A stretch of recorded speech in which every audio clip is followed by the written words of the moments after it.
अपने 4 जवान बेटे बेटियों को जहर देकर कैसे मारूं? मैं उन्हें नहीं मार सकता।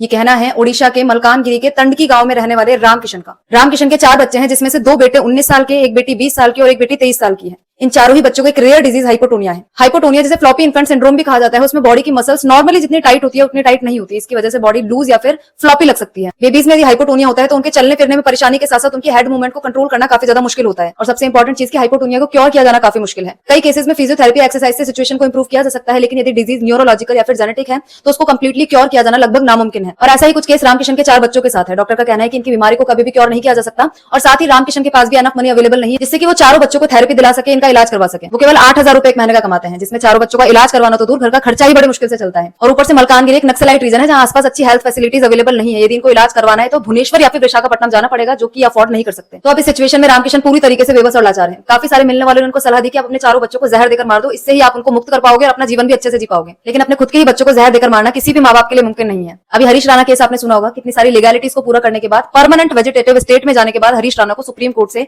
यूथनेशिया देने की परमिशन मिली थी। लेकिन इन चारों बच्चों का केस हरीश राणा के केस से अलग है। ये परमानेंट वेजिटेटिव स्टेट में नहीं है। सुन सकते हैं, बोल सकते हैं, कम्युनिकेट कर सकते हैं, लेकिन हिलडुल नहीं सकते। इनका न्यूरोलॉजिकल सिस्टम काम नहीं कर रहा है। तो ऐसी स्थिति में इनके पेरेंट्स ने अपने चारों बच्चों की सेवा करने को ही अपना धर्म समझ लिया है। आप लोग इस विषय पर क्या सोचते हैं? ऐसी सिचुएशन किसी पेरेंट के लिए कितनी डिफिकल्ट हो सकती है? कमेंट बॉक्स में जरूर से बताइएगा और ऐसी इंफॉर्मेटिव वीडियोस के लिए अकाउंट को फॉलो जरूर से कर लेना।